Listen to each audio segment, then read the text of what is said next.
Bonjour à toutes et tous, c'est Absolute et bienvenue dans cette nouvelle vidéo. Juste avant que celle-ci ne commence, je tiens à vous prévenir qu'elle a été préparée plus ou moins 2 semaines avant sa sortie et que donc il est possible que certaines informations soient comme qui dirait périmées, car je suis en vacances et il est possible que d'autres informations soient sorties entre temps. Mais bref, quoi qu'il en soit, nous allons pouvoir commencer en abordant notre sujet du jour, à savoir les prochains gros projets Star Wars, comme par exemple la saison 3 de The Mandalorian et ce que l'on peut s'attendre à découvrir dans la série Andor, qui débarquera dans quelques jours. Mais commençons dès à présent avec la saison 3 de The Mandalorian, et à première vue vous pourriez penser que nous n'allons pas avoir grand chose à dire, mais en réalité il y en a pas mal car nous avons énormément de déclarations des différents acteurs, et de la même manière un trailer avait également été présenté à la Star Wars Celebration sans que celui-ci ne soit visible pour les personnes non présentes à l'événement. Mais certains petits malins ont réussi à le filmer en cachette, ce qui nous permet là encore d'imaginer ce qu'il pourrait se passer dans cette 3e saison.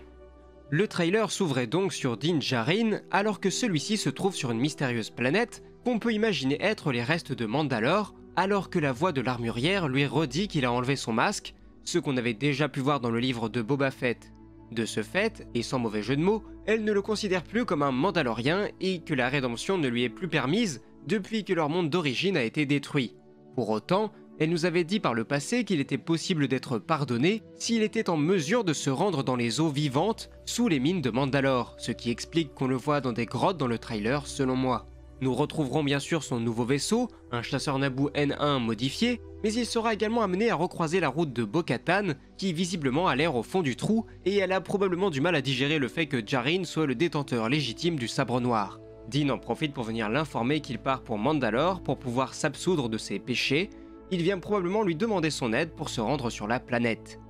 Nous serons également amenés à revenir sur Nevarro, où Greef Karga, le nouveau dirigeant de cette ville, ne cesse de la faire prospérer. Celle-ci ayant l'air de plus en plus riche, on s'éloigne vraiment de son apparence de la saison 1. Et franchement, je trouve le rendu vraiment joli. On peut également constater que la ville sera de nouveau menacée par des bandits et Greef s'en chargera en personne. Il est possible aussi qu'on ait affaire avec des agents de la Nouvelle République, ceux-ci essaieront probablement d'interroger le docteur Pershing, possiblement pour en savoir plus sur ses projets, sur ce qu'il essayait de trouver chez Grogu. Tout comme le fait que Mando sera également de retour sur Tatooine pendant un bref moment, puisqu'on peut voir le hangar de Peli Motto où celle-ci vient en aide à un Rhodien. Nous découvrirons aussi de nombreux Mandaloriens, j'imagine que ceux-ci pourraient être amenés à venir en aide à Greef Karga contre les mercenaires, pour protéger les villageois, comme on peut le voir sur cet autre plan, même si j'émets quelques réserves sur le fait que cela se passe au même endroit. On voit aussi que l'armurière est de la partie, puisqu'elle fracasse la tête d'un pauvre Quarren avec son marteau. On peut aussi découvrir de nombreux plans de bataille spatiale qui, il faut le dire, nous vendent du rêve car la série a l'air de vraiment entrer dans une nouvelle dimension, ce qui n'est pas pour me déplaire. On va aussi voir que Bo-Katan se retrouvera à un moment donné seul avec Grogu, ce qui nous permettra possiblement d'en savoir plus sur ce qu'elle projette de faire, et on voit aussi que l'armurière a forgé un tout petit casque. J'ai envie de croire qu'il a été fait tout spécialement pour Grogu, ce qui serait assez marrant à voir. L'espèce de Babu Frick devrait également être présente, et enfin le trailer s'achève sur une vue d'une cité de Mandalore complètement rasée. Et voilà ce qu'il en est pour ce teaser de la saison 3 de The Mandalorian, mais je ne doute pas du fait que nous allons probablement en découvrir bien plus très prochainement, et possiblement en début septembre à l'occasion de la D23. Autre petite information pour finir aussi, on a une déclaration de Pedro Pascal qui dit que son personnage devient de plus en plus intéressant avec ce rôle de leader des Mandaloriens qui se présente à lui alors qu'il ne l'a jamais vraiment souhaité, et personnellement ça me fait un peu penser au rôle de Jon Snow dans les dernières saisons de Game of Thrones. Quelques informations importantes concernant la série Andor maintenant si vous le voulez bien, et déjà, chose intéressante, contrairement à ce que peut nous laisser penser le titre, il nous a été dit qu'au final la série ne se concentrerait pas exclusivement sur Cassian, mais sur tout un panel de personnages, dont Cassian bien sûr, qui serait à n'en point douter le catalyseur de cette série, celui autour de qui tout va tourner. Mais cela va surtout nous permettre de découvrir un ensemble de points de vue sur la période, avec des impériaux, des civils ou bien des rebelles, et je trouve que c'est une excellente idée. De la même manière, une 2e saison est déjà prévue, et il nous a été dit que la série serait découpée d'une façon tout à fait particulière. En effet, la série sera en tout composée de 24 épisodes étalés sur 2 saisons. La première saison se déroulerait sur une année complète, 5 ans avant Rogue One. Et la saison 2 serait structurée en 4 blocs de 3 épisodes chacun de ces blocs représentant une année, si bien qu'à la fin de la série, j'imagine qu'on recollera avec Rogue One et que nous retrouverons Cassian alors que celui-ci se trouve sur l'anneau de Kafren, alors qu'il enquête sur une éventuelle arme de destruction massive mise en chantier par l'Empire. La série s'ouvrira sur la destruction du monde natal de Cassian, ce qui explique pourquoi il nous dit dans Rogue One qu'il combat l'Empire depuis qu'il a 6 ans.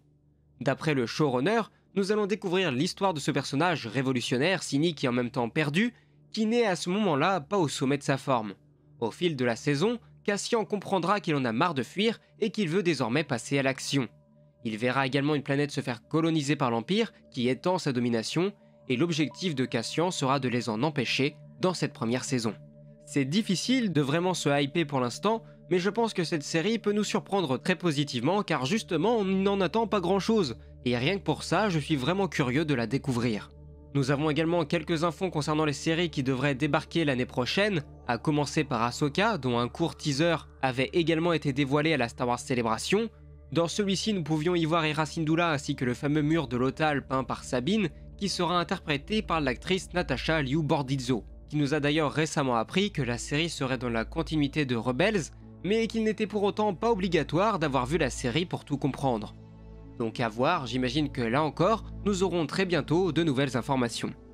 Enfin, 3 autres séries devraient faire leur apparition. La première est Tales of the Jedi, une série animée en 6 épisodes, 2 arcs de 3 épisodes chacun, dans un style proche de celui de The Bad Batch. L'un de ces arcs racontera divers pans de l'histoire d'Ahsoka que nous ignorions, tandis que le deuxième arc sera plutôt centré sur Dooku, lorsqu'il était un Jedi et qu'il avait Qui-Gon Jinn pour élève, ce qui est déjà nettement plus intéressant. Ensuite, une autre série animée est prévue pour le printemps 2023. Elle sera nommée Young Jedi Adventures et mettra en scène des jeunes apprentis durant la période de la Haute République, mais nous n'en savons pas plus. Et pour conclure, ou presque, une autre série que nous découvrirons l'année prochaine sera la série Skeleton Crew, sur laquelle travailleront Dave Filoni, Jon Favreau et, chose plus surprenante, John Watts, à qui l'on doit la dernière trilogie Spider-Man. Je ne m'avancerai pas à dire si c'est un gage de qualité ou non, perso j'ai mon avis, mais je vous laisserai vous faire le vôtre de votre côté.